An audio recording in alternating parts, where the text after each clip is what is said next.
नमस्कार, मैं Chandrabhan Prajapati, lecturer mechanical engineering, government polytechnic Bargarh Chitrakoot. आप सभी का कैट कैम के इस पहले एमसीक्यू सेशन में हार्दिक स्वागत एवं अभिनंदन करता हूं। तो जो कैट कैम का, इसके पहले मैंने काफ़ी सारे वीडियो अपलोड किए हैं चैप्टर वाइज, लेकिन ये एमसीक्यू का मेरा पहला सेशन है क्योंकि एग्ज़ाम आपका बहुविकल्पीय प्रश्नों पर आधारित है इस बार का सेमेस्टर एग्ज़ाम। तो जो मैंने इसमें एमसीक्यू या बहुविकल्पीय प्रश्न सेलेक्ट किए हैं वो इस तरह से सेलेक्ट किए हैं ताकि आपके कॉन्सेप्ट भी क्लियर होते जाएं और साथ में किसी भी तरह से क्वेश्चन आपसे घुमा फिरा कर पूछा जाए आप उसका उत्तर देने में सक्षम रहें। तो आइए बिना किसी देरी की शुरुआत करते हैं।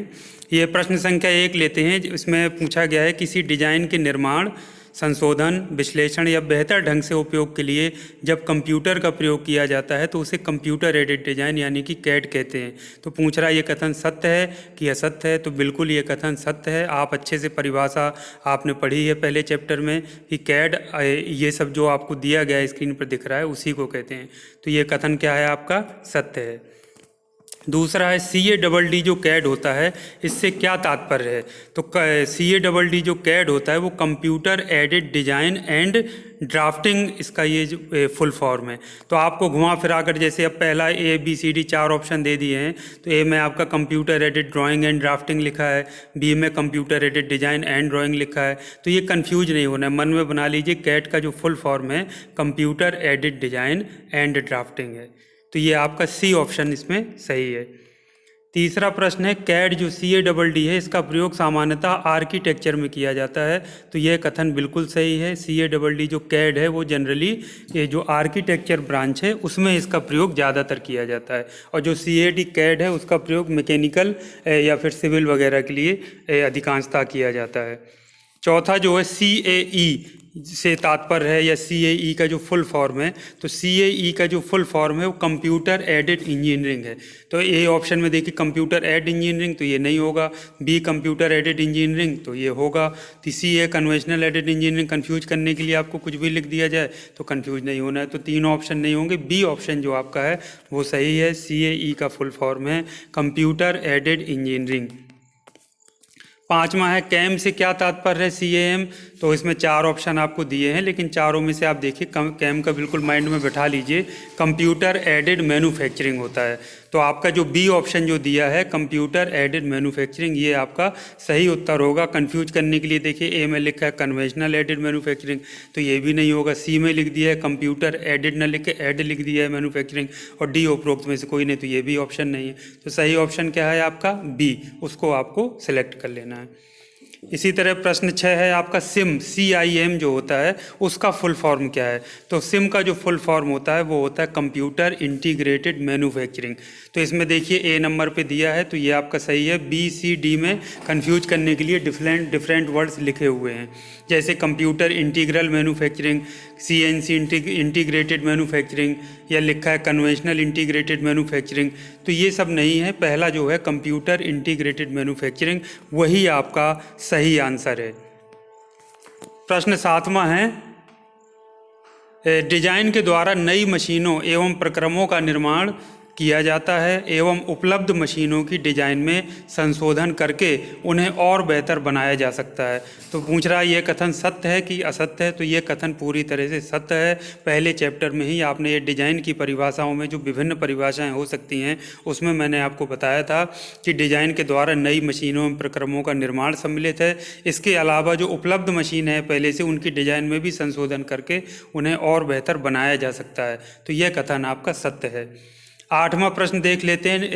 निम्नलिखित में से कौन कैड के कार्य क्षेत्र में सम्मिलित नहीं है? तो कैड के कार्य क्षेत्र में आपको पता है कि कैड में कंप्यूटर एडेड डिजाइन, अगर आप इसका फुल फॉर्म देखें तो कंप्यूटर से मतलब कंप्यूटर ग्राफिक्स से है। तो एक तो ये इसका स्कोप है और एक डिजाइन कंप्यूटर एडेड डिजाइन भी इसमें लिखा हुआ है, तो डिजाइन हो गया। तीसरा जो है जियोमेट्रिक मॉडलिंग। तो आपको पता है कैड में जो सॉफ्टवेयर प्रयोग हम करते हैं उसके द्वारा किसी भी ऑब्जेक्ट की जियोमेट्रिक मॉडलिंग करते हैं। तो ये तीनों तो इसके कार्य क्षेत्र यानी स्कोप में आते हैं। डिजाइन भी आता है, कंप्यूटर ग्राफिक्स भी है, जियोमेट्रिक मॉडलिंग भी है। तो उत्पादन जो D ऑप्शन दिया है उत्पादन कैड के स्कोप में नहीं है। तो ये जो हमारा सही ऑप्शन है वो D होगा कि उत्पादन कैड के कार्य क्षेत्र में नहीं है। नौवां है निम्नलिखित में से कौन कैम के कार्य क्षेत्र में सम्मिलित नहीं। CAM CAM computer aided manufacturing, अभी पिछली स्लाइड्स में बताया था आपको।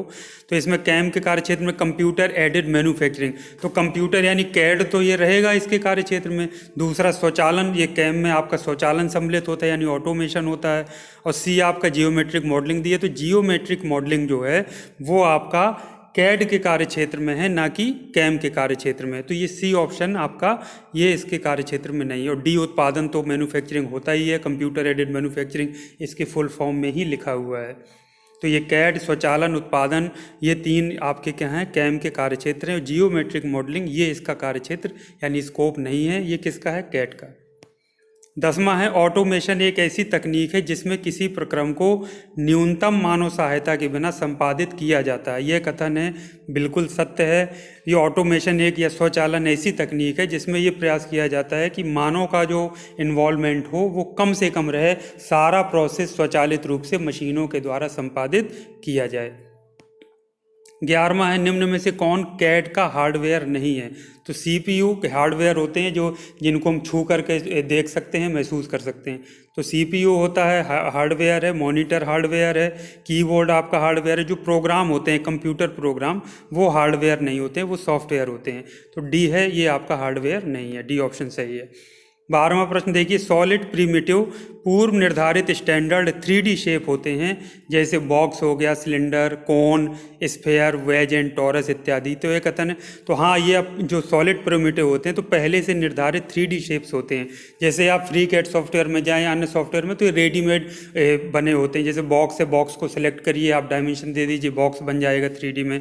सिलेंडर है, सेलेक्ट करिए, उसकी डायमेंशन, रेडियस और लेंथ दे दीजिए, सिलेंडर बन जाएगा। कोन, तो ये 3D शेप होते हैं जो पहले से रेडीमेड रहते हैं, सॉलिड प्रिमिटिव कहलाते हैं। टॉरस हो गया, वेज हो गया।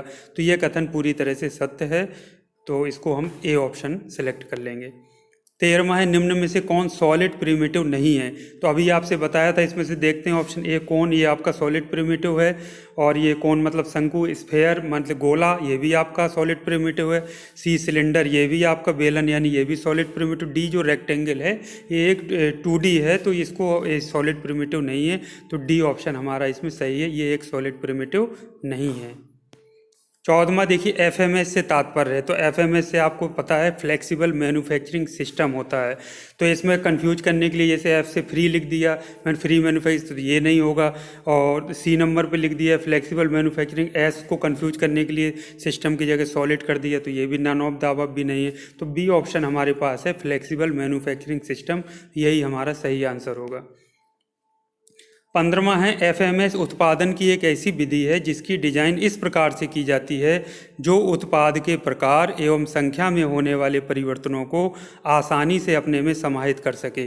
यह कथन है, यह सत्य है। जो FMS उत्पादन की एक विधि है जिसकी डिजाइन इस प्रकार से किया जाता है कि उत्पाद के प्रकार में चाहे परिवर्तन हो जाए चाहे संख्या में, वो उन परिवर्तनों को आसानी से अपने में समाहित कर लेता है, यानी उसमें लचीलापन होता है, फ्लेक्सिबिलिटी होती है। तो यह कथन आपका सत्य है। 16वां देखते हैं, फ्लेक्सिबल मैन्युफैक्चरिंग सिस्टम यानी FMS एक तरह का लचीला ऑटोमेशन है जिसमें CNC मशीनों के समूह को ऑटोमेटेड मटेरियल हैंडलिंग सिस्टम से जोड़ दिया जाता है और पूरे सिस्टम को एक केंद्रीय कंप्यूटर द्वारा नियंत्रित किया जाता है। तो यह कथन है सत्य या असत्य, तो ये पूरी तरह से सत्य है, क्योंकि FMS में CNC मशीनों का एक समूह होता है, ऑटोमेट यानी स्वचालित मटेरियल हैंडलिंग सिस्टम होता है और उसको कंप्यूटर के द्वारा पूरे सिस्टम को नियंत्रित किया जाता है। तो यह कथन क्या है, पूरी तरह से सही है। 17वां है, निम्न में से कौन FMS का घटक या कंपोनेंट नहीं है। तो FMS के कंपोनेंट्स आपको बताए थे कि 4 होते हैं। एक तो CNC मशीन है, तो ये उसका कंपोनेंट है। B है मटेरियल हैंडलिंग सिस्टम, ये ऑटोमेटेड मटेरियल हैंडलिंग सिस्टम उसमें होता है, ये उसका घटक है। C है सेंट्रलाइज्ड कंप्यूटर सिस्टम होता है जिसमें प्रोग्रामिंग करके पूरे उसको नियंत्रित किया जाता है, तो ये भी घटक है। जो D है परंपरागत machine tool, conventional machine tool, जैसे कन्वेंशनल लेथ आती हैं और पहले जो टूल जो मिलिंग कन्वेंशनल आती हैं, तो वो इसका पार्ट, इसमें CNC मशीन है, युग आधुनिक मशीनों का प्रयोग किया जाता है, CNC मशीन है। तो जो D इसमें सही ऑप्शन है, ये परंपरागत मशीन टूल, ये हमारे FMS का घटक या कंपोनेंट नहीं है। 18वां है, FMS की प्रोग्रामिंग या पूरे सिस्टम के नियंत्रण हेतु टीच पेंडेंट का प्रयोग किया जाता है। तो ये किया जाता है टीच पेंडेंट, मैंने आपको दिखाया था किस तरह से होता है, और उसके द्वारा एफएमएस की प्रोग्रामिंग की जाती है या पूरे सिस्टम को कंट्रोल या नियंत्रित किया जाता है। उसमें चित्र सहित मैंने आपसे दिखाया था कि NISSS में पूरा एफएमएस फ्लेक्सिबल मैन्युफैक्चरिंग सिस्टम रखा है और उसमें आपका टीच पेंडेंट होता है जिसके द्वारा पूरे सिस्टम को नियंत्रित या उसकी प्रोग्रामिंग हम कर सकते हैं। तो ये कथन क्या है? सत्य है। 19वां है, एफएमएस के अंतर्गत रोबोट्स का प्रयोग नहीं किया जाता। यह कथन है। आपको पता है कि एफएमएस का जब मैंने दिखाया था उसमें CNC मशीनें रखी हुई थी, बीच में आपका रोबोट रखा हुआ था यस्कावा का, ये चीज़ दिखाई थी। तो रोबोट तो उसका एक अभिन्न अंग है एफएमएस का, जिसके द्वारा कंपोनेंट उठाता है, फिर उसमें फीड करता है, फिर उसको जब कंपोनेंट तैयार हो जाते हैं फिर उसको उठा करके उसमें रख देता है। तो ये पूरा काम उसमें रोबोट्स के द्वारा इसमें किया जाता है। तो रोबोट्स का उसका एफएमएस में प्रयोग किए जाते हैं। तो ये कथन आपका असत्य है, क्योंकि रोबोट्स का प्रयोग एफएमएस में किया जाता है। ठीक है, तो ये प्रयोग नहीं किया जाता है ऐसा लिखा, इसलिए ये असत्य है। यदि लिखा जाता है कि एफएमएस के अंतर्गत रोबोट्स का प्रयोग किया जाता है, यह कथन हो तो ये सत्य होता, नहीं किया जाता लिखा है तो असत्य है। 20वां है, स्केल मॉडल किसी वास्तविक वस्तु की छोटे या बड़े साइज में बनाई गई नकल होती है। यह कथन है। हाँ, तो स्केल मॉडल, जो स्केलिंग का मतलब यही होता है, या तो छोटा करके या बड़ा करके उसकी सेम हूबहू नकल बना दी जाए। तो यह कथन भी पूरी तरह से सत्य है। तो इस प्रकार से 20 प्रश्नों का सेट कंप्लीट हुआ। उम्मीद करता हूँ कि आपको कॉन्सेप्ट समझ में आया होगा। इसका जो फ्रेमिंग था क्वेश्चन का, इस तरह से किया था कि कॉन्सेप्ट भी साथ में आपको क्लियर होता जाए। इसके बाद फिर से हम नेक्स्ट जो चैप्टर्स आपके बचे हुए हैं उसके भी जो क्वेश्चन है उसी तरह से फ्रेम करके मैं आपके सामने लाऊंगा MCQ 2 के रूप में। तब तक आप लोग पढ़ते रहिए। उम्मीद करता हूं कि जो मैंने आपको बताया है, समझाया है, आपको समझ में आ रहा होगा। आप इसी तरह से मेहनत करते रहिए। आज के लिए इतना काफ़ी है। Thank you very much. आपका दिन शुभ हो।